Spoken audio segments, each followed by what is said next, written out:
शयनं पद्मनाभं सुरेशं विश्वाधारं गगनसदृशं मेघवर्णं शुभांगं लक्ष्मीकान्तं कमलनयनं योगिभिर्ध्यानगम्यं वन्दे विष्णुं भवभयहरं सर्वलोकैकनाथं यं ब्रह्मा वरुणेन्द्ररुद्रमरुता स्तुन्वन्ति दिव्यैस्तवैः वेदैः शाङ्खपदक्रमोपनिषदैः गायन्ति यं सामगा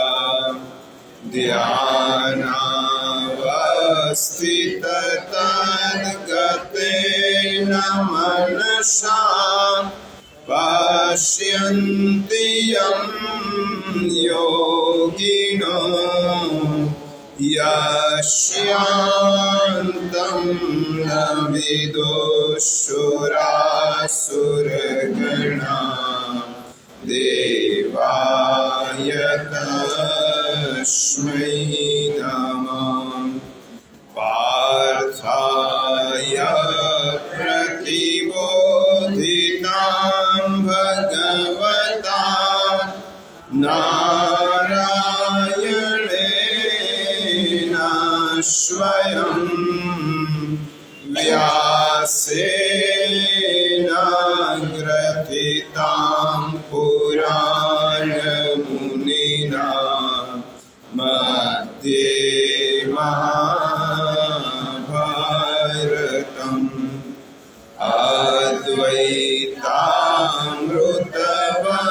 अद्वैतामृतवर्षिणीं भगवतीम् अष्टादशाध्यायिनीं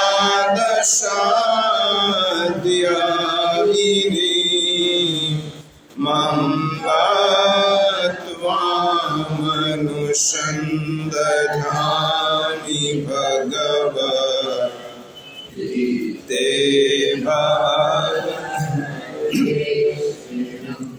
नमोऽस्तुते व्यासविशालबुद्धे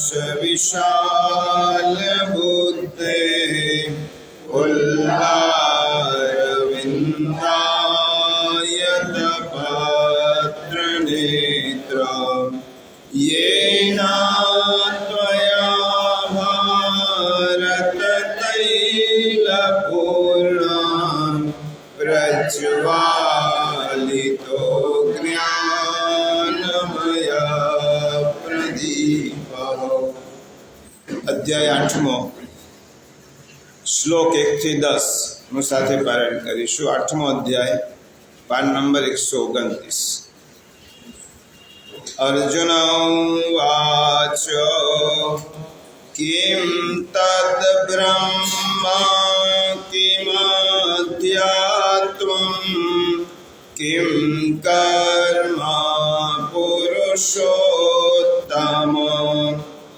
अधिभूतं च किं प्रोक्तम् अधिदैवं किमुच्यते अधियज्ञः कथं कोत्र देहेऽस्मिन् मधुसूदन प्रयाणकाले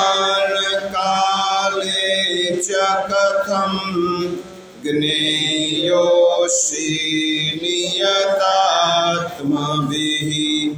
श्रीभगवानुवाच अक्षरं ब्रह्म परमं स्वभावोऽध्यात्ममुच्यते भूतभावोद्भवकरो विसर्गः कर्मसङ्गीतः अधिभूतं क्षरोभावः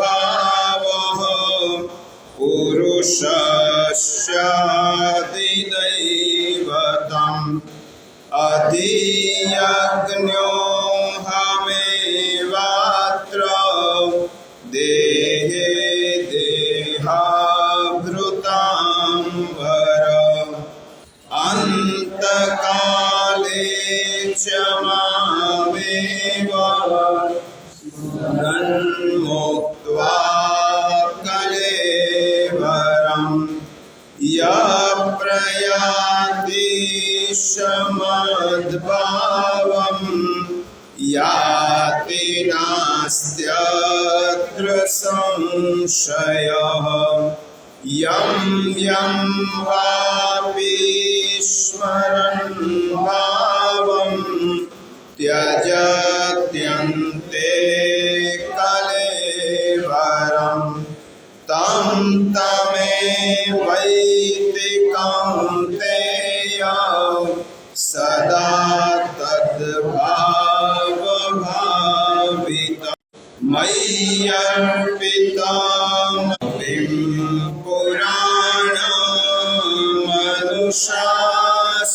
पुराणमनुशासितारम् अणोरणीयां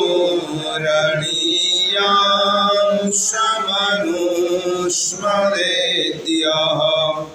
सर्वस्य धातारमचिन्त्य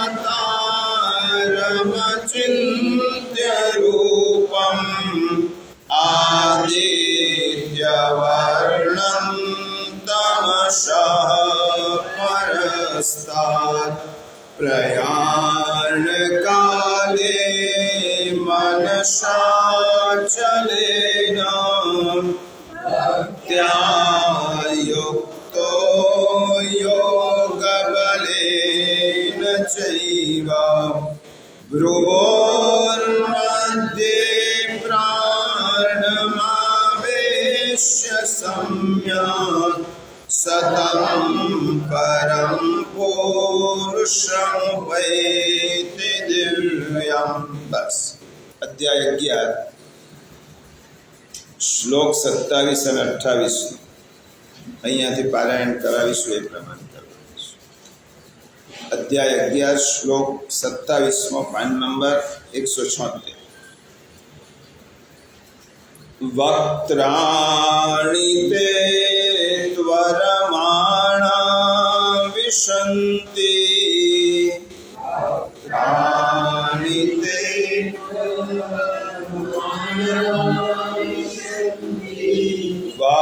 वक्त्राणि ते त्वरमाणा विशन्ति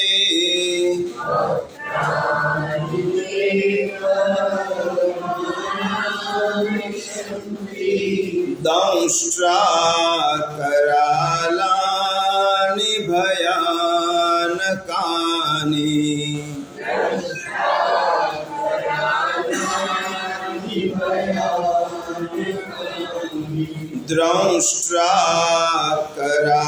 द्रंष्ट्राकरालानि भयानकानि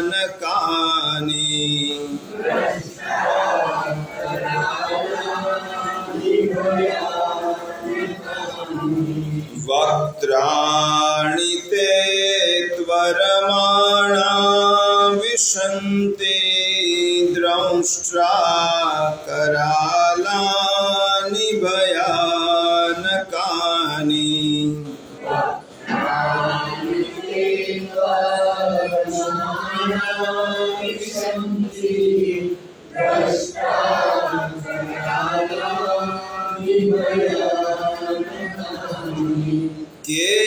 केचिद्विलग्ना दशनान्तरेषु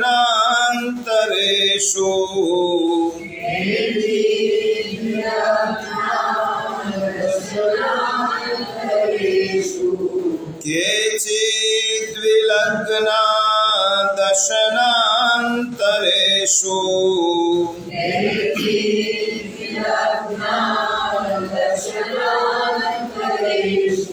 सन्द्रश्यन्ते चूर्णितैरुत्तमाङ्गैः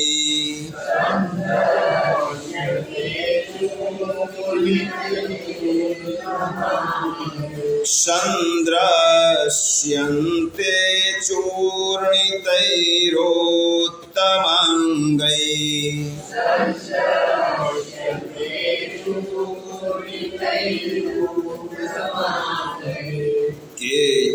केचिद्विलग्ना दशनान्तरेषु सन्द्रश्यन्ते चूर्णितैरुत्तमाङ्गैः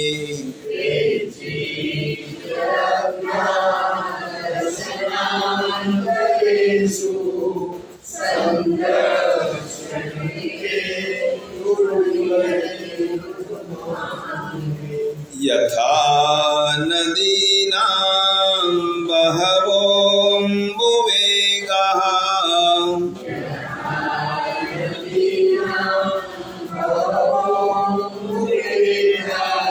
यथा नदीनां बहवोऽम्बुवेगाः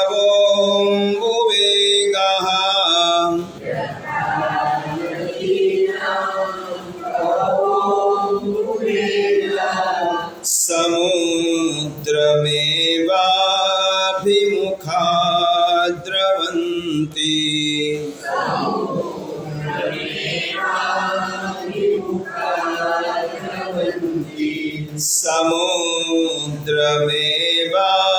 समुद्रमेवाभिमुखा द्रवन्ति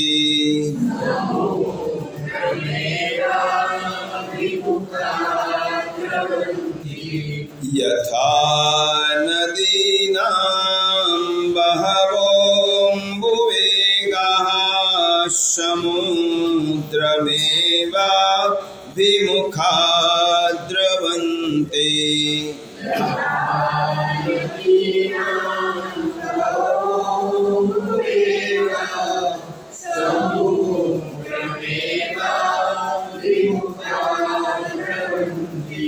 तथा तवामि नरलोकवीरा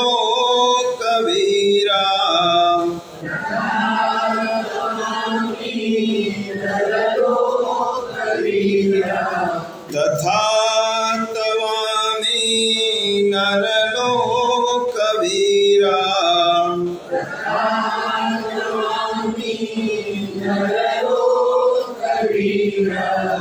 विशन्ति वक्त्राण्यभिविज्वलन्ति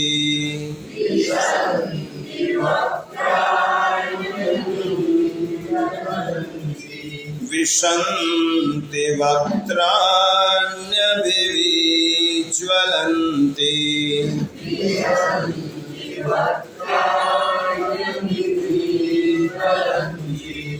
तथा तवामि नरलोकवीरा विशन्ति वक्त्राण्यभिविज्वलन्ति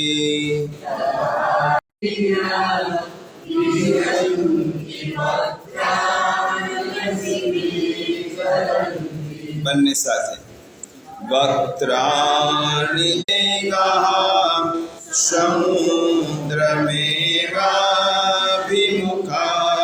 द्रवन्ति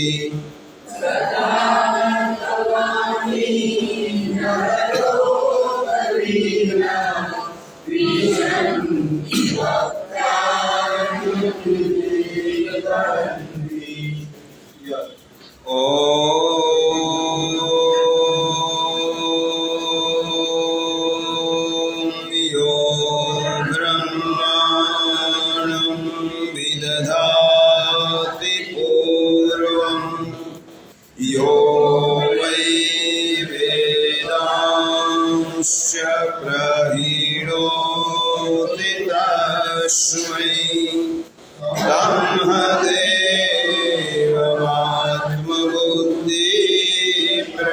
ब्रह्मदेवमात्मबुद्धिप्रकाशम् मुमुक्षुर्मयि शरणमहं प्रपद्ये। योऽन्तः प्रविश्य मम वाच्यमिमां प्रसूप्तां सञ्जीवयत्यखिलशक्तिधरस्वधाम्ना अन्यांश्च हस्तचरणश्रवणत्वगादीन् प्राणान् नमो भगवते पुरुषाय तुभ्यं। श्रूयतां देवदेवेश नारायण जगत्पते। नावधानेन कथयिष्ये शुभकथः।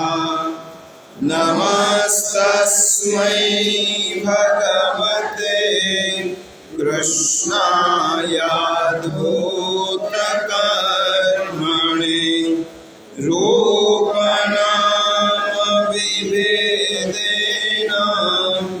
जगत्क्रीडति यो यतः। ज्ञेयं सदा परिभवग्नमभीष्टदोहम्। तीर्थास्पदं शिवविरञ्चिनुतं शरण्यं।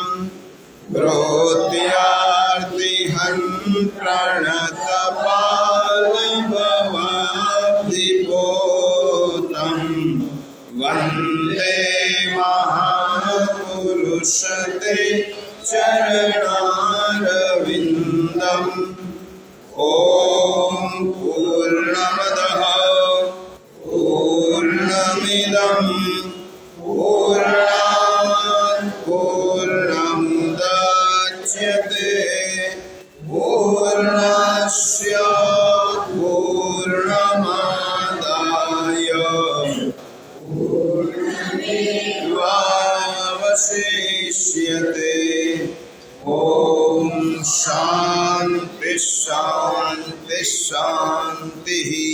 बोलिए गीता मात की। श्रीमद् भगवद गीता अध्ययन केंद्र साथे प्रत्यक्ष અને પરોક્ષ રીતે જોડાયેલા આપ સૌ ગીતા પ્રેમી જિજ્ઞાસુ અને અધ્યયનશીલ ભાઈ બહેનોને સાનુનાય વંદન અને જય શ્રી કૃષ્ણ। આપ સૌના હૃદયમાં બિરાજમાન પરમ કૃપાળુ પરમાત્માને કોટી કોટી વંદન કરી આપણે સૌ ગીતા ગાયક શ્રી કૃષ્ણ પ્રભુ અને ગીતા માતાના ચરણોમાં વંદન કરી આજના અધ્યયનનો પ્રારંભ કર્યો। પ્રિયજનો, આપણે અધ્યાય 7 શ્લોક 2 નો વિચાર કરી રહ્યા છીએ। 7મા અધ્યાયનું નામ છે જ્ઞાન વિજ્ઞાન યોગ અને 7મા અધ્યાયથી ભગવાને ભક્તિ ષટક શરૂ કર્યું છે। આ ભક્તિ ષટકમાં ભગવાન અર્જુનને જ્ઞાન વિજ્ઞાન સહિત જ્ઞાનોત્તર ભક્તિ એનું સમજણ આપે છે। ભક્તિ પણ જ્ઞાનોત્તર હોય તો એ ભક્તિ એ વિજ્ઞાન બની જાય છે અને એટલા જ માટે અહીં ભગવાને નામ આપ્યું છે જ્ઞાન વિજ્ઞાન યોગ। અને એમાં ભગવાને જે કહ્યું છે જ્ઞાનમ તેહં સવિજ્ઞાનમ, પહેલાં આપણે પારાયણ કરીએ અધ્યાય 7 શ્લોક 2 ફરીથી પાન નંબર 119। જ્ઞાનમ તેહં સવિજ્ઞાનમ ઇદં વક્ષ્યામ્યશેષતઃ યજ્ઞાત્વા નેહ ભૂયોન્યાत् જ્ઞાતવ્યમવશિષ્યતે। ભગવાન શું કહે છે અર્જુનને, હું તને વિજ્ઞાન સહિત તત્વજ્ઞાનને સંપૂર્ણ કહીશ, જે જાણ્યા પછી સંસારમાં બીજો કશો જ જાણવાનું શેષ બાકી રહેતું નથી. જ્યારે ભગવાન આવું કહેતા હોય ત્યારે એનો અર્થ જ એ થયો કે આ ગીતાના આ ભક્તિ યોગને સમજ્યા પછી બીજું કંઈ જાણવાનું શેષ રહેતું નથી. એવી વાત ભગવાન આ અધ્યાયમાં ને હવે પછીના અધ્યાયમાં કરવાની છે. એક વખત માણસને પરમ તત્વનો બોધ થઈ જાય પછી એના માટે જાણવાનું શું બાકી રહે? એક વખત માણસને સમજાઈ ગયું ઈશ તત્વ, પછી એના માટે કશું જ જાણવાનું બાકી રહેતું. એ સમજી જાય છે, જાણી જાય છે અને અનુભૂતિ કરે છે કે ઈશ્વર જ સર્વસ્વ છે, ઈશ્વર જ સર્વત્ર છે. અને એટલા જ માટે ભગવાને કહ્યું કે આવું જાણ્યા પછી બીજું શું જાણવાનું બાકી રહે? એકલું જ્ઞાન નહીં, અહીંયા ભગવાને કહ્યું છે વિજ્ઞાન સહિત જ્ઞાન. એટલે આપણે એ સમજવાનો પ્રયત્ન કરીએ છીએ કે જ્ઞાન અને વિજ્ઞાનમાં જ્ઞાન એટલે નિર્ગુણ ભક્તિ, નિર્ગુણનું જ્ઞાન, અને વિજ્ઞાન એટલે સગુણનું જ્ઞાન. અને આ જ્ઞાન મેળવ્યા પછી એકલું જ્ઞાન માણસને, ગઈ વખતે મેં કહ્યું હતું, એકલું જ્ઞાન માણસને ભગવાનને જણાવી શકે પરંતુ ભગવાનને ઓળખાવી શકે. એને એટલી ખબર પડે કે ભગવાન બધે જ છે, પરંતુ એક વ્યક્તિમાં ભગવાન છે એને ઓળખાય નહીં, એને દેખાય. અને એટલા જ માટે ભગવાન કહે છે કે જ્ઞાનની સાથે ભાવ અને શ્રદ્ધા આ બંને વસ્તુ હોવા જોઈએ. ગયા વખતે આપણે શિવ અને સતીના ઉદાહરણ દ્વારા જોયું હતું કે શિવની પાસે જ્ઞાન સાથે ભાવ પણ છે અને શ્રદ્ધા પણ છે, અને સતીની પાસે એકલું જ્ઞાન છે. એ જ્યારે સતીને શિવનો સંયોગ થાય છે ત્યારે જ તેનામાં ભક્તિનો ઉદય થાય છે. એટલે આપણે સાંભળ્યું હશે કે કૈલાસ પર્વત પર શિવજી સતીને આ ભાગવતનો, રામાયણનો ઉપદેશ કરે છે. એનો અર્થ જ એ થયો કે જ્ઞાનની સાથે ભક્તિનો સમન્વય કરવાનો છે. ભગવાન ક્યાંય દૂર નથી તે વાત ભગવાન સમજાવવા છે. ભગવાન છે જ, અહીંયા જ છે, પરંતુ તેના માટે જોવાની દ્રષ્ટિ જોઈએ. અને જોવાની દ્રષ્ટિ એટલે જ વિજ્ઞાન. જ્ઞાન આંખ છે અને વિજ્ઞાન પાંખ છે. આંખથી તમે જોઈ શકશો પણ પાંખથી પહોંચી શકાશે. જ્ઞાન આપણને ઓળખ આપે, જાણકારી આપે છે, પણ પહોંચવાની તાકાત તો ભક્તિ જ આપે છે. ભગવાનની પાસે પહોંચવું છે તો વિજ્ઞાનની પાંખ જોઈશે અને જ્ઞાનની આંખ જોઈશે. જ્ઞાન વગરનું વિજ્ઞાન એ આંધળો છે. એકલું જ્ઞાન હોય ને વિજ્ઞાન ન હોય, જાણે બધું જ, પરંતુ કૃતિમાં કશું જ ન હોય તો તે આંધળું છે. જ્ઞાન દેખાડે છે અને વિજ્ઞાન પહોંચાડે છે. વિજ્ઞાન વગરનું જ્ઞાન પણ પાંગળું છે. વિજ્ઞાન વગર એકલું જ્ઞાન હશે તો એ પાંગળું છે. એટલા માટે આપણે આ શ્લોકને જુદા જુદા દ્રષ્ટાંતોથી સમજવાનો પ્રયત્ન કરીએ છીએ. અને ગીતાને સમજવી હશે તો ગીતામાં તો ભગવાને સમગ્ર શાસ્ત્રોનો સાર કહ્યો છે, પરંતુ તે ગીતાને સમજવા માટે ભગવાને જેમાંથી તે સાર કહ્યો છે તેના મૂળમાં આપણે જવું પડે. અને ન હોય તો તે ભાગવતનું પણ વિજ્ઞાન યુગનું છેલ્લું ચરણ હતું. અને થોડા જ વખતમાં કલિયુગ એ પ્રવેશવાનું. ત્યારે કાળની દ્રષ્ટિએ આપણે જોઈએ તો દ્વાપર યુગના અંતનો સમય અને એક દિવસ મહર્ષિ વેદવ્યાસ પોતાની પર્ણકુટીમાં, સવારનો સમય છે અને પર્ણકુટીમાં વેદવ્યાસ સરસ્વતી નદીના કિનારે બેઠેલા છે. વેદવ્યાસ એકાંતમાં બેસી અને ભવિષ્યનું ચિંતન કરે છે. ઋષિનો અર્થ શું થયો? ઋષતિ પારમ દર્શયતિ. ઋષિને ભવિષ્યનું સમગ્ર ચિત્ર એમની આંખો સામે આવે. આજે આપણે બેઠા છીએ ને 25-50 વર્ષ પછીનું ચિત્ર માનવ સમાજનું શું છે એનું સમગ્ર ચિત્ર એ ઋષિ સમજી શકે. વેદવ્યાસજી પોતાના આશ્રમમાં બેઠેલા છે અને ભવિષ્યનું ચિંતન કરે છે. અને ચિંતન કરતાં કરતાં તેમણે આપણી આજની પરિસ્થિતિનો વિચાર કર્યો, એટલે કલિયુગના લોકોનું જીવન જોયું. વેદવ્યાસજી જેવા મહાપુરુષ હતાશ થયા, નિરાશ થયા. એમને એમ લાગ્યું કે મેં આટલું બધું ગ્રંથો રચ્યા, 1 લાખ શ્લોકનું મહાભારત રચ્યું, વેદોનો વિસ્તાર કર્યો, 17 પુરાણો લખ્યા, અને આટલું બધું લખ્યા પછી પણ ભવિષ્યની પેઢી જો આ જ રીતે દુઃખી થવાની હોય તો મારા પરિશ્રમનો અર્થ શું? આટલો બધો પરિશ્રમ મેં કર્યો, એનું ફળ શું? એમ કરીને ચિંતાતુર હતા. અને તે વખતે એમના અંતઃકરણમાં શાંતિ અને સમાધાનની શોધ કરતા. એમને એમ લાગ્યું મારા જીવનમાં કંઈક ખૂટે છે, કશુંક મારે મેળવવું છે, કશુંક બાકી રહ્યું છે. શું ખૂટે છે એ હું સમજી શકતો નથી, પણ હજી કંઈ રચના કરવાની બાકી છે. અને જ્યારે મહાપુરુષો ચિંતન કરે ત્યારે ભગવાન જ તેનો ઉકેલ આપે છે. અને ભગવાનની હળતી પડતી વિદ્યાપીઠ, મોબાઈલ યુનિવર્સિટી એવા નારદ ઋષિને વેદવ્યાસની પાસે મોકલ્યા. નારદ ઋષિ નારાયણ કરતા વેદવ્યાસ પાસે આવે છે અને વેદવ્યાસના ચહેરા ઉપર જુએ છે કે એમના ચહેરા ઉપર ઉદ્વિગ્નતા છે, નિરાશા છે, હતાશા છે. આ વેદવ્યાસજી શા માટે હતાશ હશે? કારણ કે તેમના જીવનમાં હતાશા આવવાનું કંઈ કારણ જ નથી. જેમનું જીવન જ પરોપકાર માટે સર્જાયું છે. પરંતુ તેમના ચહેરા ઉપર જોઈ નારદ ઋષિ પૂછે છે, મુનિવર, તમારો ચહેરો ઉદાસ કેમ છે? કઈ ચિંતામાં છો?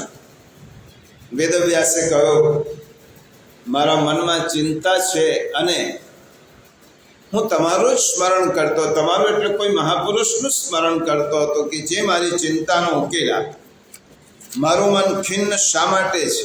જો આ 2 ચરિત્ર છે. આપણે આ વાર્તા કે કથા નથી સાંભળતા, ગીતાના સંદર્ભમાં આ બંને ચરિત્રોને સમજીએ છીએ. એક ચરિત્ર છે વેદવ્યાસ, જેને સંપૂર્ણ જ્ઞાન છે. નમોસ્તુતે વ્યાસ વિશાલ બુદ્ધે.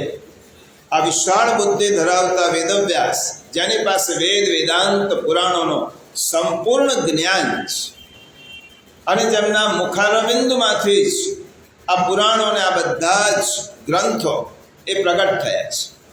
આજે પણ જેના માટે એમ કહેવાય કે આ સૃષ્ટિમાં કશું પણ નવું લખાય છે ત્યારે એ નવું હોતું જ નથી.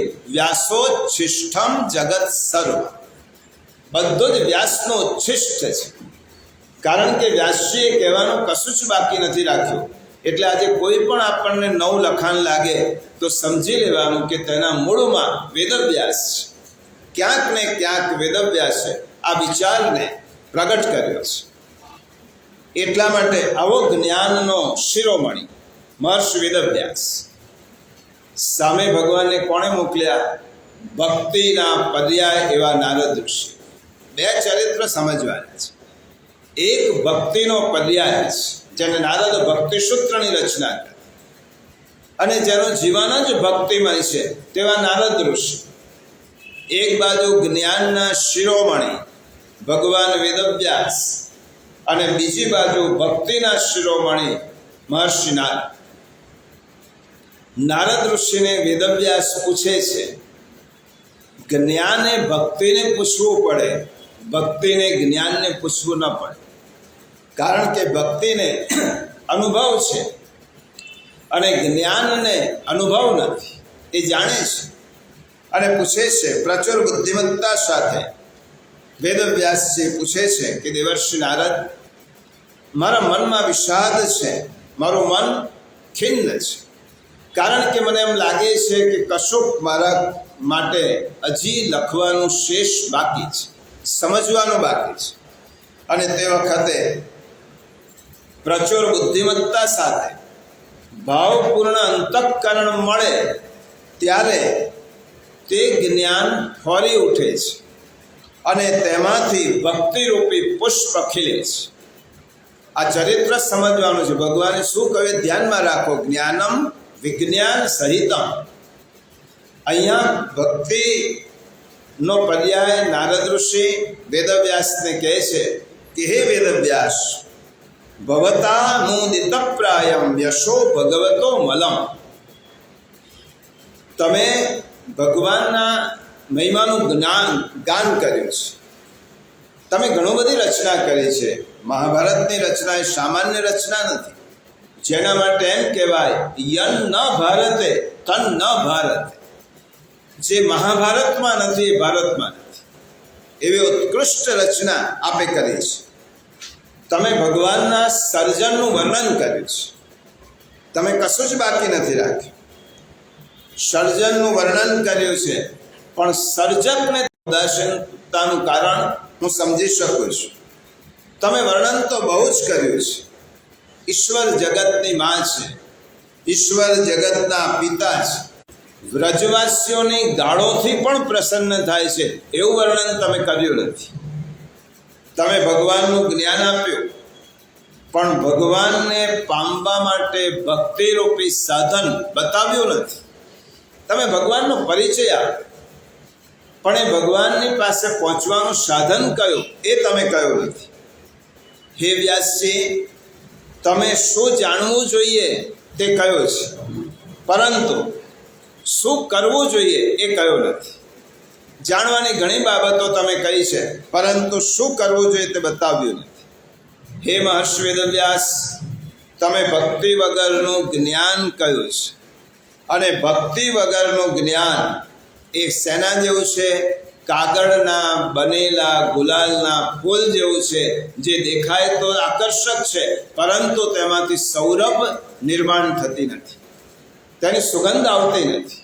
એટલા માટે હૃદયમાં ભક્તિ ભાવ નહીં હોય તો ભગવાન પ્રત્યે આપણને પ્રેમ નિર્માણ નહીં થાય. મહાત્મ્ય ખબર પડશે, પરંતુ પ્રેમ નિર્માણ નહીં થાય.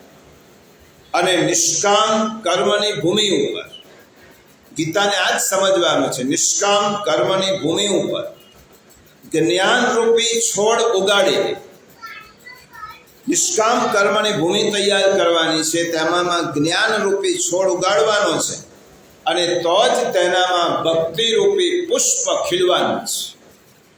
ભક્તિરૂપી પુષ્પ ખીલવા માટે જ્ઞાનરૂપી છોડ જોઈશે અને નિષ્કામ ભક્તિરૂપી ભૂમિ જોઈશે. અને આ હશે તો જ ભક્તિ ખીલશે. કર્મભૂમિની શોભા એ છોડની સુંદરતા પુષ્પ વગર નથી. છોડ ઉપર જ્યારે પુષ્પ ખીલે ત્યારે છોડની શોભા છે, અને ભૂમિની શોભા શું છે? તેના ઉપર છોડ ખીલેલું હોય એ પૃથ્વીની શોભા છે. હે મહર્ષિ વેદવ્યાસ, તમે આ ભક્તિ કેવી રીતે કરવી એ સમજાવો. પછી તો વેદવ્યાસજીને નારદ ઋષિએ શું કહ્યું? પોતાના પિતા બ્રહ્માજી પાસે 4 શ્લોકનું ભાગવત સાંભળ્યું. ભાગવત મૂળ 4 શ્લોકનો જ છે, બીજા સ્કંદમાં. પછી તેનો વિસ્તાર મહર્ષિ વેદવ્યાસે કર્યો છે. 4 શ્લોકનું ભાગવત, એને મૂળ ભાગવત કહેવાય. એ સાંભળ્યું હતું બ્રહ્માજી પાસે. નારદ ઋષિએ મહર્ષિ વેદવ્યાસજીને માત્ર 4 શ્લોકો કહ્યા, અને 4 શ્લોકો સાંભળતાની સાથે જ આંખો બંધ કરી વેદવ્યાસ આચમન કર્યું, અને પછી આંખો બંધ કરીને બેસી ગયા. નારદ ઋષિની વાણી તેમના ચિત્તને અસર કરી ગઈ, અને તેમના હૃદયમાં તેમને આનંદરૂપી સાગરમાં ડૂબકી મારી. અને આનંદરૂપી સાગરમાં ડૂબતી મારતા જ મહર્ષિ વેદવ્યાસજીને કૃષ્ણ ભક્તિ સ્ફુરવા લાગી. ઠાકોરની સગુણ સ્વરૂપની લીલાઓ તેમને દેખાવા લાગી. એટલા માટે સમાધિ ભાષા કહેવાય છે. ભાગવત કઈ ભાષામાં છે? તો સમાધિ ભાષા. આંખો બંધ કરી 4 શ્લોક ક્યારે સાંભળાય ખબર નહીં, અને 4 શ્લોકનો વિસ્તાર મહર્ષિ વેદવ્યાસજીએ 18,000 શ્લોકમાં કર્યો. 4 શ્લોક તો નારદ ઋષિએ કહ્યા હતા, 18,000 શ્લોકમાં વિસ્તાર કર્યો. આ શા માટે ચરિત્ર કહ્યું? જ્ઞાન અને ભક્તિનો સંયોગ થાય, જ્ઞાન અને ભક્તિનો પુષ્ઠભૂમિ મળે તો જ તેમાંથી ભક્તિ પાંગરે છે.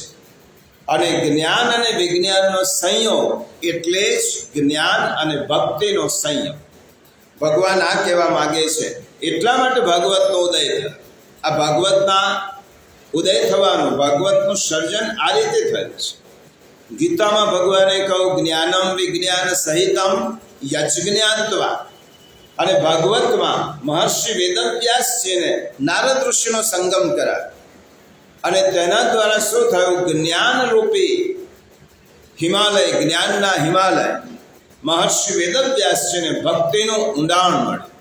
તેમની પાસે ઊંચાઈ હતી, તેમની પાસે જબરજસ્ત જ્ઞાનની ઊંચાઈ, હાઈટ હતી, પરંતુ સાગરની ઊંડાણ નહોતું એમની પાસે. નારદ ઋષિએ તેમની સાથેનો વાર્તાલાપ કરી મહર્ષિ વેદવ્યાસની પાસે ઊંચાઈ તો હતી, પરંતુ તેમને ઊંડાણ આપ્યું. ઊંચાઈ એ જ્ઞાન છે અને ઊંડાણ એ ભક્તિ છે. હંમેશા કોઈ વસ્તુ ઉપર જવું એ જ્ઞાન છે, ઊંડાણ એ ભક્તિ છે. અને તેથી જ ગીતામાં કહ્યું જે જાણી લે, બીજું કશું જ જાણવાનું રહેતું નથી. અને એટલા જ માટે ભાગવતની ફલશ્રુતિમાં કહ્યું કે ભાગવત સાંભળ્યા પછી બીજો કોઈ ગ્રંથ સાંભળવાની જરૂર નથી, કારણ કે જ્ઞાન અને ભક્તિ સહિત મહર્ષિ વેદવ્યાસે આ ગ્રંથની રચના કરી છે. અને એ ગ્રંથ પરીક્ષિત રાજાને સુખદેવજીએ ગંગા કિનારે સંભળાવ્યો છે. અને એટલા જ માટે ગીતામાં પણ કહ્યું કે આ જે જાણી લે જ્ઞાનમ વિજ્ઞાન સહિતમ, પછી એને શું જાણવાનું રહે? જુઓ 9મો અધ્યાય 1લો શ્લોક, પાન નંબર 140. આપણે ગીતાના સંદર્ભમાં જ આ વાતને સમજવાનો પ્રયત્ન કરીએ છીએ. 9મો શ્લોક, 9મો અધ્યાય 1લો શ્લોક. ઇદં તો તે ગુહ્યતમં પ્રવક્ષ્યામ્યનસૂયવે જ્ઞાનમ વિજ્ઞાન સહિતમ યજ્ઞાત્વા મોક્ષ્યસે શુભાત. ભગવાન શું કહે છે અર્જુનને? તારા જેવા શુદ્ધ હૃદયના ભક્ત માટે, જો ભગવાને ભક્તિનો ઉલ્લેખ કર્યો છે, પરમ ગોપનીય વિજ્ઞાન સહિત જ્ઞાનને ફરીથી હું કહું છું, જેને જાણીને તો દુઃખ રૂપી સંસારમાંથી છૂટી જઈશ. જેને જાણ્યા પછી તારે બીજું કશું જ જાણવાનું રહેતું નથી. અને એટલા જ માટે ભાગવતમાં છેલ્લે આખું ભાગવત સંભળાવ્યા પછી સુખદેવજી પરીક્ષિત રાજાને કહે છે, હે રાજન, 7 દિવસ પૂરા થયા છે, હવે તારે કશું સાંભળવું છે? કારણ કે હવે મારો જવાનો સમય થયો. પરીક્ષિત રાજા કહે છે કે હવે મારે કશું જ સાંભળવું નથી, જે સાંભળ્યું છે તેનું મનન કર્યું છે. તમે ઘણું બધું સંભળાવ્યું છે, તમે મારા હૃદયમાં ભક્તિનું પુષ્પ ખીલાવ્યું છે, અને એટલા જ માટે હવે મને કોઈ ડર નથી. હવે તક્ષક નાગના દંશનો પણ મને ડર નથી. મને કરડવા આપશે તો પણ મને હવે કોઈ ભીતિ નથી, કારણ કે તમે મને એટલું સમજાવી દીધું છે, અહમ બ્રહ્મ પરમ ધામ બ્રહ્માંડમ પરમમ પદમ. તો ભગવાનનો અંશ છે, અને ભગવાન તારી સાથે જ છે, અને એ ભગવાનને પામવા માટે તારે બીજો કોઈ, ભૂતકાળમાં ઉદ્ધવ અને ગોપિકાઓનું મિલન થયું હશે અથવા સમાગમ થયો હશે. 46 અને 47મા અધ્યાયમાં ઉદ્ધવજીનો પ્રસંગ છે, બહુ સુંદર છે. અને આ શ્લોકનું એમ જ મનાય કે આ શ્લોકનું જ ભાષ્ય છે. મેં ઘણી વખત કહ્યું છે કે ગીતામાં સિદ્ધાંત છે અને ભાગવતમાં દ્રષ્ટાંત છે. ગીતામાં થિયરી છે અને ભાગવતમાં પ્રેક્ટિકલ છે. હવે આ સિદ્ધાંતને સમજવો એ જ્ઞાનમ વિજ્ઞાનમ સહિતમ ભગવાને તો અર્જુનને કહ્યું છે, પરંતુ ભાગવતમાં તેનું ઉદાહરણ છે. ઉદ્ધવજીને ભગવાન શ્રી કૃષ્ણ ગોપિકાઓ પાસે મોકલે છે. શા માટે મોકલે છે એનું કારણ પણ બહુ સ્પષ્ટ છે. અને ઉદ્ધવ અને ગોપીના સંવાદમાં આખી વાત સ્પષ્ટ થાય છે. ઉદ્ધવ અને ગોપીનો સંવાદ કેમ કયો? ઉદ્ધવ એટલે જ્ઞાનીનું સ્વરૂપ, પ્રચંડ જ્ઞાન, અને ગોપિકાઓ એટલે ભક્તિનો પર્યાય. યથાવ્રજ ગોપિકાના, ગોપિકાઓ જેવી ભક્તિ આ દુનિયામાં કોઈએ કરી નથી. આ ગોપિકાઓ એટલે ભક્તિનો પર્યાય. કબીરજીને એક વખત કોઈએ પૂછ્યો કે તમારી ભગવાન પ્રત્યેની પ્રીતિ અજબની છે. કબીરજી એક જ દોહામાં જવાબ આપ્યો, કબીરા કબીરા ક્યા કરો જાઓ જમુના કે તીર, એક ગોપી કે પ્રેમ में बह गए लाख कबीर. તમે જે ગોપીનો પ્રેમ જ ક્યાં જોયો છે? એક ગોપીના પ્રેમમાં મારા જેવા લાખો કબીરો વહી જાય, એવો ગોપીનો પ્રેમ છે, એવી ગોપીની ભક્તિ છે. ઉદ્ધવજીને ભગવાન ગોપિકાઓ પાસે શા માટે મોકલે છે? નિર્ગુણમાં જ્ઞાન અને સગુણમાં ભક્તિ જ્યારે સંયોજિત થાય છે, ત્યારે તેમાંથી ગીતાએ કહેલી વૈજ્ઞાનિક ભક્તિનો ઉદય થાય છે, શાસ્ત્રોક્ત ભક્તિનો ઉદય થાય છે. અને ગોપિકાઓની ભક્તિ ઉદ્ધવને ભગવાને સમજાવવાની હતી. જો ભગવાન એમ કહેતા ભક્તિનું વર્ણન થઈ શકે જ નહીં. ઉદ્ધવજીને ભગવાને સમજાવ્યું નથી, એમને ગોપિકાઓ પાસે મોકલ્યા છે. કારણ કે ભગવાન જાણે છે ઉદ્ધવ જ્ઞાની છે. ઉદ્ધવનું જ્ઞાન ભક્તિ વગરનું જ્ઞાન છે.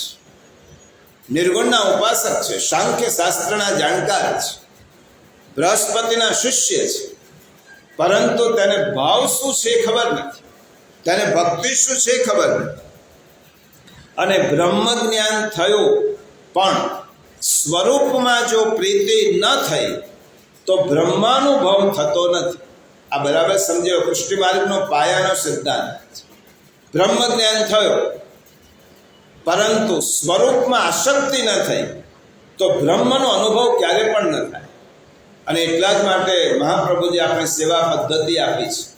નિર્ગુણ બ્રહ્મને પણ મારા ઘરમાં હું સ્વરૂપ રૂપે પધરાવી શકું છું અને તેની સેવા કરી શકું છું, અને સેવા દ્વારા જ મને અનુભવ થાય છે. ભગવાનનો અનુભવ જગતમાં નહીં થાય, આપણી ઘેરે જ થવાનો છે. પરંતુ નિર્ગુણ બ્રહ્મને આપણે સ્વરૂપમાં લાવવો પડશે અને સ્વરૂપમાં પ્રેમ નિર્માણ કરવો પડશે. પરમાત્માનું જ્ઞાન હોય અને પરમાત્મા પ્રત્યે ભક્તિ ન હોય તો પરમાત્માનો અનુભવ થતો નથી. ફરી ભાગવતમાં જઈએ, 10મા સ્કંદના આગલા અધ્યાયમાં નંદ અને યશોદાનો પૂર્વજન્મ એવો હતો કે તેમને ભગવત પ્રાપ્તિ માટે હજારો વર્ષની તપશ્ચર્યા કરી. ભગવાન પ્રસન્ન થયા. દ્રોણ અને ધરા નામના યુગલે કેટલાય વર્ષો સુધી ભગવાનની તપશ્ચર્યા કરી. પ્રભુ પ્રસન્ન થયા અને પ્રસન્ન થઈને ભગવાને કહ્યું, શું જોઈએ છે? બોલો, જે માગશો તે આપીશ. યશોદા મૈયા અને નંદ બાબાએ દ્રોણ અને ધરા રૂપે કહ્યું, અમને તો તમારી ભક્તિ જોઈએ છે. ત્યારે ભગવાને જવાબ આપ્યો કે ભક્તિ જોઈતી હોય તો એમને એમ ન મળે.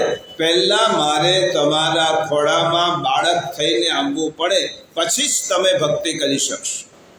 એમને એમ ભક્તિ હું કેવી રીતે સમજાવું? અને એટલા જ માટે ભગવાન યશોદાના ખોળામાં બાળક થઈને આવ્યા છે, કારણ કે યશોદા મૈયાએ ભક્તિ માગી અને એ ભક્તિ ભગવાન પાસે માગી અને ભગવાને બાળક થઈને આવવું પડે. એ ભક્તિ માટે પ્રભુ બાળક થઈને આવે.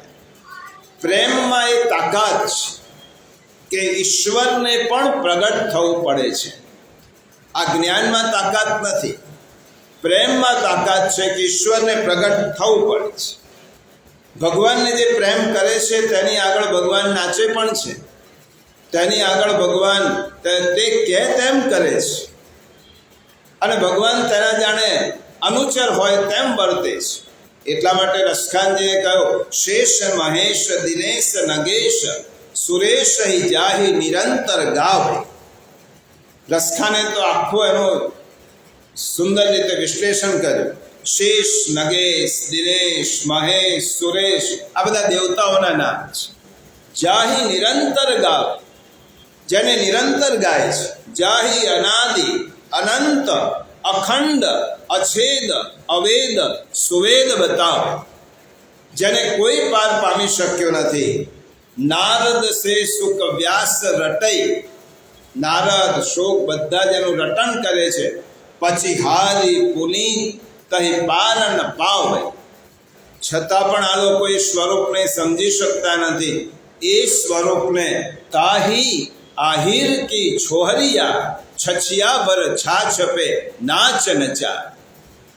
એવા બ્રહ્મને આ ગોપિકાઓ છછિયા ભર છાછ ભરીને એ કહે તેમ ભગવાનને નચાવે છે. કૃષ્ણ નાચો તો હું તમને છાસ આપીશ. અને કનૈયો નાચવા માંડ્યો. આ શેનામાં તાકાત છે? આ જ્ઞાનમાં તાકાત નથી, આ તાકાત ભક્તિમાં છે. એટલે ભક્તિને પણ જ્ઞાનનું બળ જોઈએ અને જ્ઞાનને ભક્તિની પાંખો જોઈએ. એટલા જ માટે ઈશ્વર એવી વસ્તુ નથી કે જે એક જ ઠેકાણે રહે. આ જ્ઞાન છે, આ ઉદ્ધવજી પાસે છે. અને ઈશ્વર જો સર્વત્ર છે તો ઈશ્વર પોતાના માટે એક નાનકડું સ્વરૂપ પણ, પોતાનું એક સ્વરૂપ પણ લઈ શકે છે. અને એ સ્વરૂપમાં પ્રેમ કરવો એનું નામ ભક્તિ. અને આ જ ઉદ્ધવ અને આ ગોપિકાઓના સંવાદમાં ભાગવતમાં સમજાવ્યું છે.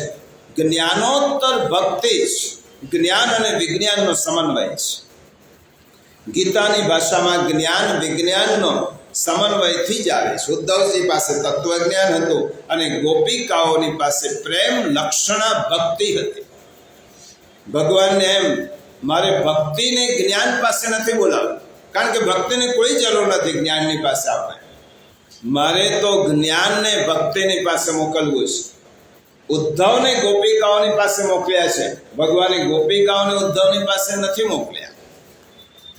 અને એટલા જ માટે ભક્તિ એ સર્વોપરી છે બતાવવા માટે ઉદ્ધવજીની જ્ઞાન નિષ્ઠા અને ગોપિકાઓની પ્રેમ નિષ્ઠા આ બંનેનો સમન્વય છે. અને ગીતામાં આખો શ્લોકનું જાણે ભાષ્ય લખ્યું છે.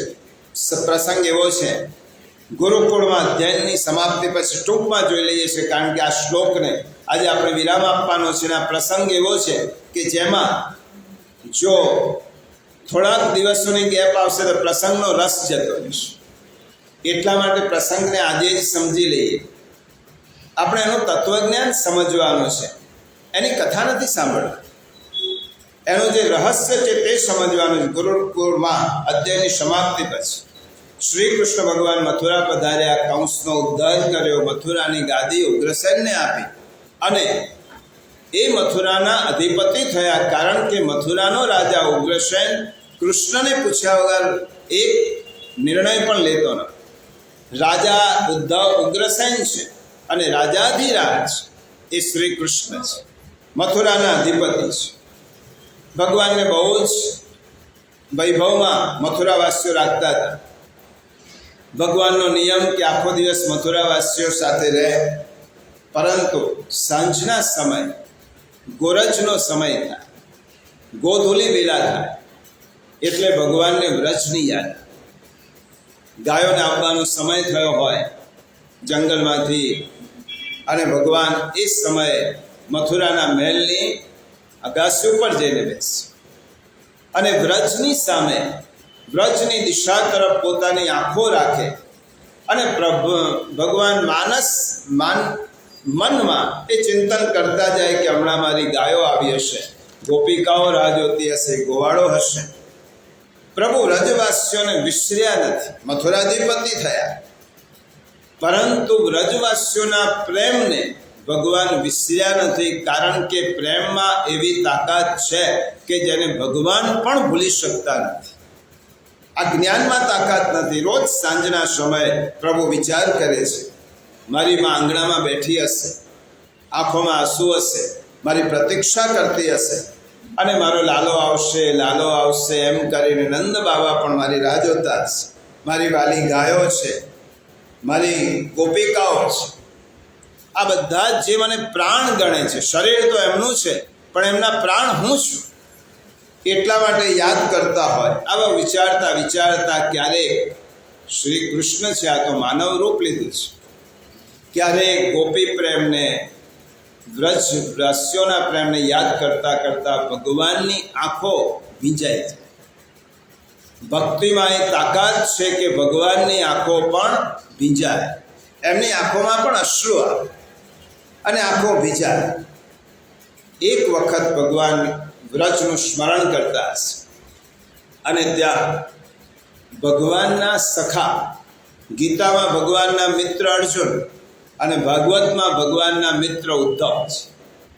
આ બંને ભગવાનના અંતરંગ સખા છે, અંતરંગ મિત્ર છે. ઉદ્ધવજી એક વખત અચાનક કટારી પર આવ્યા. શ્રી કૃષ્ણ પ્રભુ બેઠેલા છે. ઉદ્ધવજીનો પરિચય ભાગવતમાં સુખદેવજી આપ્યો છે. વૃષ્ણિનામ પ્રવરો મંત્રી, એ મથુરાના મંત્રી હતા. કૃષ્ણસ્ય દૈત સખા, અને કૃષ્ણના અંતરંગ મિત્ર હતા. શિષ્યો બૃહસ્પતે સાક્ષાત, અને સાક્ષાત બૃહસ્પતિના શિષ્ય હતા. એમની પાસે શું જ્ઞાન નહીં હોય. એ ઉદ્ધવજી ભગવાનની પાસે આવ્યા. એમને ચિત્ર જોયું, કૃષ્ણ ભગવાનની આંખોમાં અશ્રુ જોયા. ઉદ્ધવજીને આશ્ચર્ય થયું, પ્રભુ તમારી આંખમાં અશ્રુ છે, શું કારણ છે? કોઈ વાતનો પશ્ચાતાપ કરો છો? મથુરામાં તમને ખોટ શું છે? 56 ભોગની સામગ્રી તમને આરોગવામાં મૂકવામાં આવે છે, તમારા અનુચરો છે, તમે કહો તે પ્રમાણે આ મથુરાનો રાજા કરે છે. હે પ્રભુ, તમારે શું અહીંયા ખોટ છે, શું દુઃખ છે? ઉદ્ધવજી આવ્યા, પ્રભુ સમજી ગયા, મંદ મુસ્કાન કરી. પણ ઉદ્ધવજીએ આ જ્યારે પ્રશ્નો પૂછ્યા ત્યારે હું જોઉં છું કેટલાય દિવસથી, ગઈકાલે જ હું જોતો હતો, અને તમે જમતા જમતા હાથમાં દહીંની વાટકી લીધી અને દહીં આરોગવા જતા હતા, ત્યાં તમારી આંખોમાં અશ્રુ આવે. તો શું પ્રભુ, અહીંનું ખાવાનું તમને, અહીંનો ભોગ પસંદ નથી? હું કેટલાય દિવસથી જોઉં છું કે તમે યમુનાજીમાં એકવાર સ્નાન માટે આપણે ગયા, અને તે યમુનાજીના કિનારે એક તરતું કમળ તમારા ચરણ પાસે આવ્યું, અને કમળને જોઈને પણ તમે ઉદાસ થઈ ગયા. શું કારણ છે? ઉદ્ધવે ઘણું બધું પૂછ્યું છે ભગવાનને. ભગવાને પહેલાં સાંભળ્યું. ઉદ્ધવ હાથ જોડીને વિનંતી કરે છે, તમારા મનમાં કશું પણ હોય તો મને કહો, તો હું તમારો અંતરંગ સખા છું. બધાથી છુપાવશો, મારાથી કેવી રીતે છુપાવશો?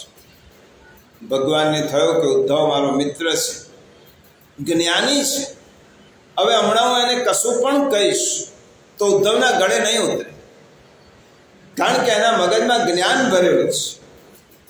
અને હું શું કહું ઉદ્ધવ તે પૂછ્યું છે, આખી મથુરામાં તું એકલો જ મળ્યો મને પૂછવા, તે પૂછ્યું છે ત્યારે કહું છું, ઉદ્ધવ મોહી વ્રજ વિસરત નાય. વ્રજ મને ભૂલાતું નથી, હું વ્રજને ભૂલી શકતો નથી, અને એટલા જ માટે વ્રજનું સ્મરણ કરતા કરતા મારા આંખોમાં આંસુ આવે છે. ઉદ્ધવજીએ પૂછ્યું, ભગવાન વ્રજમાં એવું શું છે?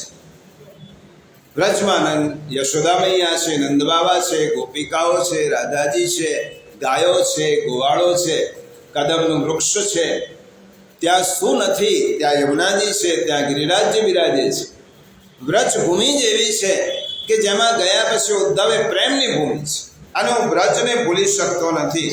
એટલા માટે ઉદ્ધવજી કહે છે, તમે રાજા થયા છો, બાળપણની બધી જ વાતો ભૂલી જવી જોઈએ, કારણ કે તમે રાજા તરીકે વ્રજને નહીં ભૂલો તો તમારાથી કારોબાર ને કારભાર કેવી રીતે થશે? ઉદ્ધવજીને ભગવાન કહે છે કે તારી બધી જ વાત સાચી છે. તું એમ કહે છે કે દહીંની વાટકી જોઈને, કટોરી જોઈને મારી પાસે મૂકી દીધી. હું સામગ્રી મૂકવાથી આરોપતો નથી, હું સામગ્રીનો ભૂખ્યો નથી, પરંતુ એ દહીંની કટોરી જોઈને મને મારી યશોદા મૈયાનું સ્મરણ થયું કે જ્યારે હું જમવા બેસતો હતો ત્યારે એ ખોળામાં મને બેસાડે, દહીંની કટોરી માખણની કટોરી પાસે લે અને હું માને ના કહું કે માખણ નથી ખાવું અને દોડીને જાઉં તો માં મારી પાછળ દોડતી દોડતી આવે, લાલા આટલું માખણ તો ખાવું જ પડશે. હું જ્યાં સુધી પકડાવું નહીં ત્યાં સુધી માં દોડે, મને પકડે અને માખણ આરોગા. એ દહીંને જોયા પછી મારી મા યશોદાનું સ્મરણ. તમે એમ પૂછો છો કે કમલને જોયા પછી મને ગોપિકાઓનું અને રાધિકાજીનું સ્મરણ, કે આટલી પવિત્ર સૌરભ એ કોઈમાં હોય તો એ વ્રજની ગોપિકાઓમાં છે. ઉદ્ધવજી જ્યારે ભગવાને આવું કહ્યું, ઉદ્ધવજી પ્રભુને ઉપદેશ આપે છે, પ્રભુ આ બધી જ વાતો બરાબર છે, પરંતુ હવે તમારી ભૂમિકા બદલાય છે, તમારે હવે બાળપણને ભૂલવું પડશે. ઉદ્ધવજી કહે છે, ઉદ્ધવજીને પ્રભુ કહે છે, ઉદ્ધવ તું મને ભૂલવાનું કહે છે ને, એક જ રસ્તો છે ભૂલવાનો. એ રસ્તો કયો છે? હું અહીંયા વ્રજને યાદ કરું છું, વ્રજવાસીઓ મને એટલા જ યાદ કરે છે. તું એક કામ કર, આ મારા વ્રજવાસીઓ મને ભૂલી જાય એવો જઈને ઉપદેશ આપ, તો હું એમને ભૂલી જઈશ. કારણ કે મન તો બે બાજુ છે. તમે જે ક્ષણે કોઈને યાદ કરો છો એ જ ક્ષણે તમારું પ્રિય પાત્ર તમને યાદ કરતું હોય છે. એટલા માટે ઉદ્ધવ એક જ રસ્તો છે કે તું તો પ્રચંડ જ્ઞાની છે, તારી પાસે તો જ્ઞાનનો અગાધ ભંડાર છે. તું એક કામ કર કે વ્રજની ગોપિકાઓને વ્રજવાસીઓને જઈને તું એવી ઉપદેશ આપ એ મને ભૂલી જાય. એ લોકો મને ભૂલી જશે તો પછી હું એમને યાદ કરવાનો નથી. ઉદ્ધવ કહે છે તમારી વાત સાચી છે, પરંતુ એના માટે મારે વ્રજમાં જવું પડે. આ એટલા જ માટે ત્રણ ગોપિકાઓ મારા આટલા વિશાળ જ્ઞાનને કેવી રીતે સમજવાની છે? મારું જ્ઞાન તો અગાધ છે અને વ્રજની ગોપિકાઓ પાસે જઈ અને હું શું જ્ઞાનની વાત કરીશ? ભગવાને જ્યારે ગોપિકાઓનું ઘસાતું બોલાવ્યું એટલે ભગવાને કહ્યું, ઉદ્ધવ તું ગોપિકાઓને જેવી સમજે છે એવી નથી. હું એમનો પરિચય આપીશ તો તને વધારે પડતું લાગશે. એટલા માટે ઉદ્ધવ હું વધારે નથી બોલતો, આ ગોપિકાઓને એકવાર જઈને તું મળ, એમને જ્ઞાન આપ અને એમને બધું જ સમજાવ કે બ્રહ્મ સર્વત્ર છે. આવું બધું સમજાવીને આપ. ઉદ્ધવજીને બહુ સમજાવ્યા પછી ભગવાને વ્રજમાં મોકલ્યા છે અને વ્રજમાં ઉદ્ધવજી આવ્યા છે. પ્રસંગ ખૂબ ટૂંકમાં લઈએ છીએ. વ્રજમાં આવ્યા પછી ગોપ સખાઓ રાહ જોઈને બેઠા છે. પાદર પર બેસે, રોજનો નિયમ ગોવાળો. જ્યારથી કૃષ્ણ ગયા છે ત્યારથી ગોરજ સમયે આખો દિવસ ગાયને ચરાવવા જાય, ગાય ચરતી હોય અને પાદર પર બેસી અને મથુરા તરફનો રસ્તો જો. અમારા કનૈયા આજે આવશે કહીને ગયો છે, કનૈયો જરૂર આવશે, આજે નથી આવ્યો, આજે નથી આવ્યો, બીજા દિવસે બેસે. વર્ષોની મહિનાઓની તપશ્ચર્યા છે. અને એકવાર આવો રથ જોયો. આ રથ જોયા પછી આ ગોપ સખાઓ દોડીને જુએ છે તો કૃષ્ણ જેવા દેખાય છે, આપણા કનૈયા જેવા, પણ આપણો કનૈયો નથી. કનૈયો હોય તો રથમાંથી કૂદકો મારીને આપણા ટોળામાં આવી જાય. આ તો રથમાં જ બેઠેલો છે. ભલે કૃષ્ણ જેવા દેખાય છે. અને ઉદ્ધવજીએ કહ્યું, હું તમારા કૃષ્ણનો સખા છું. અને પછી તો ગોપ સખાઓ નંદ બાબાને ત્યાં લઈને આવ્યા છે, યશોદા મૈયાની પાસે આવ્યા છે. રાત્રિનો સમય, સાયંકાલ થઈ ગયો હતો અને નંદ બાબા અને યશોદા મૈયાએ ઉદ્ધવજીને એવી વાતો કરી કે ઉદ્ધવ, આ કદંબની ડાળ પર હું જ્યારે જઉં છું ને ત્યારે મને કદંબના પાંદડા નથી દેખાતા, મને એ પાંદડામાં મારો કનૈયો દેખાય છે. હું જ્યારે પારણું, યશોદા મૈયા કહે છે હું પારણું ઝુલાવું છું, ત્યારે પારણામાં મને પણ હજી કનૈયાને ઝુલાવતું હોવું એવું લાગે છે. કનૈયો ગયો જ નથી. કોણ કહે છે કૃષ્ણ ગયો છે? કૃષ્ણ ક્યાં ગયો છે? અમને પારણામાં દેખાય છે, કદમના વૃક્ષમાં દેખાય છે. હું આજે પણ કનૈયાને આરોગાવું છું. ઉદ્ધવજીએ એક રાતમાં નંદ યશોદા પાસે બેસીને એમનો અડધું અભિમાન ઓસરી ગયું. હું આ લોકોને શું ઉપદેશ આપું કે બ્રહ્મ સર્વત્ર છે? આપને ઉપદેશ આપવા આવ્યો છે કે ભગવાન તો સર્વત્ર છે, તમે બધે જ દેખો, હું માત્ર બોલું છું અને આ લોકો તો બ્રહ્મ સર્વત્ર છે એનો અનુભવ કરે છે. જેને કદમના પાંદડે પાંદડે કૃષ્ણ દેખાતો હોય એ નંદ બાબાને હું શું કહું કે ભગવાન બધે જ છે. અને બીજા દિવસે ગોપિકાઓની પાસે ઉદ્ધવજી જાય છે. ગોપી પરિષદમાં ગોપિકાઓ જોયું કે આ રથ આવ્યો છે, કદાચ આપણો કનૈયો આવ્યો હોય, અને દોડતી દોડતી ગોપીઓ નંદાલયમાં જાય છે અને જુએ છે કૃષ્ણ નથી પણ કૃષ્ણના સખા છે. અને ઉદ્ધવજી એટલું જ કહ્યું, હે ગોપિકાઓ, આ કૃષ્ણનો સંદેશો લઈને હું તમારી પાસે આવ્યો છું. અને ગોપિકાઓ તો આખા વ્રજ ભ્રમણ કરવા માટે ઉદ્ધવજીને લઈ ગઈ. અને ગોપિકાઓના સાથેના વાર્તાલાપમાં એક ગોપિકા જુદું કહે છે, કાલે હું યમુના કિનારે જળ ભરવા ગઈ હતી અને એ જલ ભરેલી ગાગર ચડાવનાર કોઈ નહોતું. તે વખતે મેં કૃષ્ણને યાદ કર્યા અને કૃષ્ણ આવ્યા અને મને ગાગર ચડાવી. એક ગોપિકા એમ કહે છે, કાલે મેં તાજું માખણ તૈયાર કર્યું હતું અને મનમાં મનોરથ હતો કે કૃષ્ણ માખણ ખાવા આવે અને કદાચ અચાનક કનૈયો છુપે છુપેથી આવ્યો અને મારું માખણ ખાધું. દરેક ગોપિકાઓની પાસેથી આ વાત સાંભળ્યા પછી ઉદ્ધવજીને એમ થયો, આ ગોપિકાઓને ઉપદેશ આપવા આવ્યો છું કે કૃષ્ણ તો સર્વત્ર છે, આમને શું ઉપદેશ આપે? હું નિર્ગુણનો ઉપાસક, સર્વત્ર બ્રહ્મ છે એ મારું ગોખેલું છે, એ મારું જ્ઞાન છે. પણ આ જ્ઞાનનો અનુભવ તો આ ગોપિકાઓ કરે છે, આ નંદ અને યશોદા કરે છે. અને તે વખતે ઉદ્ધવજી ના જ્ઞાનનું અભિમાન એટલું બધું ઓગળી ગયું છે કે સુરદાસજીએ લખવું પડ્યું, ઊંધો બ્રજ મેં સીધો ભયો. આ ઊંધો હતો એ વ્રજમાં આવીને સીધો થયો અને તેને લાગ્યું કે ભગવાન તો સર્વત્ર છે. અને તે જ વખતે ઉદ્ધવ કહેવા લાગ્યા કે હું મથુરાથી પ્રભુનો સંદેશ લઈને આવ્યો છું તમારા માટે. રાધિકાજી પાસે જાય છે, ખૂબ સુંદર પ્રસંગ છે શ્રીમદ ભાગવતનો, ભ્રમર ગીતનો, પરંતુ આજે સમય પણ નથી, અવકાશ પણ નથી. પરંતુ ગોપિકાઓને રાધિકાજીની વચ્ચે ઉદ્ધવ જ્યારે સંવાદ કરે છે અને એમ કે કૃષ્ણનો સંદેશો લઈને આવ્યો છે, આ ગોપિકાઓ કહે છે, ઉદ્ધવ, સંદેશ તો એનો હોય કે જે દૂર હોય, તું કોનો સંદેશો લાવે છે? અમે કૃષ્ણને દૂર ગણતા જ નથી. એ કૃષ્ણ તો અમારા તનમાં, અમારા મનમાં, અમારી આંખોમાં, અમારે રૂવાંટે રૂવાંટે કૃષ્ણ છે. એનો સંદેશો કેવી રીતે લાવ્યો છે? એ તો અમારી પાસે છે. ઉદ્ધવજી કહેવા લાગ્યા, અરે પ્રભુ તો મથુરા છે અને મથુરાથી તમને મને મોકલ્યો છે અને એમને મને સંદેશ લઈને મોકલ્યો છે. ગોપિકાઓ કહે છે, ઉદ્ધવ, તારા કૃષ્ણને પણ અમને છોડીને જવાનું સામર્થ્ય કૃષ્ણ પાસે પણ નથી. કૃષ્ણ અમને છોડીને જઈ શકતા જ નથી. અને તું કહે છે મથુરામાં છે, અમે ક્યાં માનીએ છીએ મથુરામાં છે? અમે એમ ક્યાં કહ્યું છે કૃષ્ણ મથુરામાં છે? કૃષ્ણ તો અહીંયા જ છે. ઉદ્ધવજી કહે છે, તમે ભલે કહો છો પણ વાસ્તવિકતા જુદી છે. ગોપિકાઓ કહ્યું, ઉદ્ધવ, વાસ્તવિકતા જોવી છે એ અમે બતાવી. ઉદ્ધવ કે સંભવ જ નથી. જો જેની પાસે જ્ઞાન છે, બ્રહ્મ સર્વત્ર છે. ઉદ્ધવ કે ક્યાંથી સંભવ છે? મથુરામાં છે. ગોપિકાઓ કે એ તો અહીંયા જ છે. અને પછી કહ્યું કે જુઓ ઉદ્ધવ, ગોરજનો સમય થયો છે અને દૂરથી ગાયોના આવવાનો અવાજ સાંભળ્યો. ગોરજ ઉડતી દેખાય અને ઉદ્ધવજી જુએ છે, ગોરજ ઉડતી દેખાય છે, ગાયોનું ગણ આવે છે અને ગાયોના કંઠમાં બાંધેલી ઘંટીનો ઘંટારો ઉદ્ધવે સાંભળ્યો.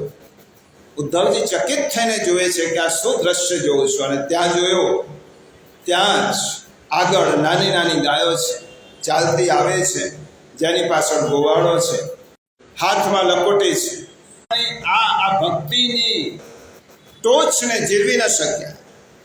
અને કૃષ્ણ ત્યાં છે તો કૃષ્ણ અહીંયા કેવી રીતે? એમના મનમાં પ્રેમ લક્ષણ, એમ લખ્યું છે કે પ્રેમ લક્ષણા ભક્તિરૂપી સરિતાના કિનારે જ્ઞાનરૂપી ઘાટ ઉપર ઉદ્ધવજી બેઠા અને ગોપીઓએ ભગવદ કથાની એવી વાર્તાની એવી ભક્તિની સરિતા વહાવી કે એમાં પૂર આવે અને પૂરમાં ઉદ્ધવજી તણાવા લાગ્યા. જ્ઞાનથી પ્રચુર હતા પણ ભક્તિની સરિતામાં તણાવા લાગ્યા. ઉદ્ધવજી વિચાર કરે છે, સમજાતું નથી આ શું છે. અને ત્યાં જ ઉદ્ધવજીને લાગ્યું કે આ ગોપિકાઓનું શીખવવા આવે, જ્ઞાન આપવા આવે. આ ગોપિકાઓને ભગવાનનો વિયોગ છે જ નહીં. ભગવાન તો તેમના મનમાં વસેલા છે. આ પ્રેમ દીવાની ગોપીઓને હું શું ઉપદેશ આપું? અને તે વખતે ઉદ્ધવજી કહે છે, હે ગોપિકાઓ, મારું સામર્થ્ય જો જ્ઞાનની સામે આ ભક્તિનો વિજય છે. હું આજ આપણે સમજવાનું છે. જ્ઞાનમ વિજ્ઞાન સહિતમ યચ જ્ઞાત્વા મોક્ષસે શુભા. આ ઉદ્ધવજી કહે છે, હે ગોપિકાઓ, તમારા ચરણને સ્પર્શ કરવા માટેનું મારું સામર્થ્ય નથી, કારણ કે હું ઘણો પાછળ છું તમારા. આમ મારા પર એટલી કૃપા કરો કે તમારા ચરણની રજ મારા મસ્તક પર આવે. અને એટલા માટે હું તમારા ચરણને સ્પર્શ કરીને ભગવાનની પાસે માગું છું. હે કૃષ્ણ, આ ઉદ્ધવનો જો બીજો જન્મ થવાનો હોય તો એ બીજી કોઈ જગ્યાએ ન થાય. ઉદ્ધવનો જન્મ વ્રજમાં થવો જોઈએ. અને વ્રજમાં કોઈ માણસ તરીકે નહીં, પરંતુ લતા છે, પતા છે, કોઈ પ્રકારનું છોડ છે. ભગવાને પૂછ્યું, શા માટે તમે લતા, પતા, છોડ ઔષધિ રૂપે જન્મ માગ્યો વ્રજમાં? ઉદ્ધવજી કહે છે, બહુ મોટો થઈને વ્રજમાં જઈશ તો વ્રજની રજ, ગોપીના ચરણની રજ મને નહીં મળે. હું જે નાનો થઈશ તો જ ચરણની રજ મળશે. વૃક્ષ થઈશ તો ગોપીની ચરણ રજ મને ક્યાંથી સ્પર્શ થવાય છે? એટલા માટે હું વ્રજની ભૂમિમાં નાનો છોડ, ઔષધિ, લતા, ગુલ્મ થવા માંગુ છું, કારણ કે ગોપિકાઓની ચરણ રજ મને પ્રાપ્ત થવી છે. ભગવાન ગોપિકાઓની ચરણ રજ પ્રાપ્ત થાવ. ઉદ્ધવજી ગયા હતા થોડા દિવસ માટે. ભાગવતમાં લખ્યું છે 6 મહિના ઉદ્ધવજી રોકાયા. ભગવાનની પાસે ગયા અને ભગવાનને કહે છે, ઉદ્ધવ આવી ગયો, પ્રભુ આવવાની ઈચ્છા નહોતી, પરંતુ આ ગોપિકાઓનો સંદેશો તમને પહોંચાડવો તો એટલા માટે આવ્યો છું. અને ઉદ્ધવજી હવે ભગવાનને કહે છે, પ્રભુ, તમે તો મને તમારા દર્શનનું ફળ આપ્યું. ભગવાનના દર્શનનું ફળ શું? રામાયણમાં પ્રસંગ છે. ભરદ્વાજ ઋષિને રામના દર્શન થાય અને રામના દર્શન થયા પછી રામ દંડકારણ્યમાં છે, ચિત્રકૂટમાં છે, અને ભરત એ રામને લેવા માટે આવે છે. અને ભરદ્વાજ ઋષિના આશ્રમમાં ભરતજી રોકાય છે. તે વખતે ભરદ્વાજ ઋષિએ કહ્યું કે ભરતજી, તમારું જીવન જોયા પછી મને એમ લાગે છે કે રામ દર્શનનું જો કોઈ ફળ હોય તો તે ભરતના દર્શન છે. આ રામ દર્શનની ફળશ્રુતિ છે કે મને તમારા જેવા ભક્તના દર્શન થયા. ઉદ્ધવજી કહે છે, હે પ્રભુ, તમારો સંયોગ મને થયો અને તમારા દર્શનનું ફળ છે કે મને ગોપિકાઓના દર્શન થયા.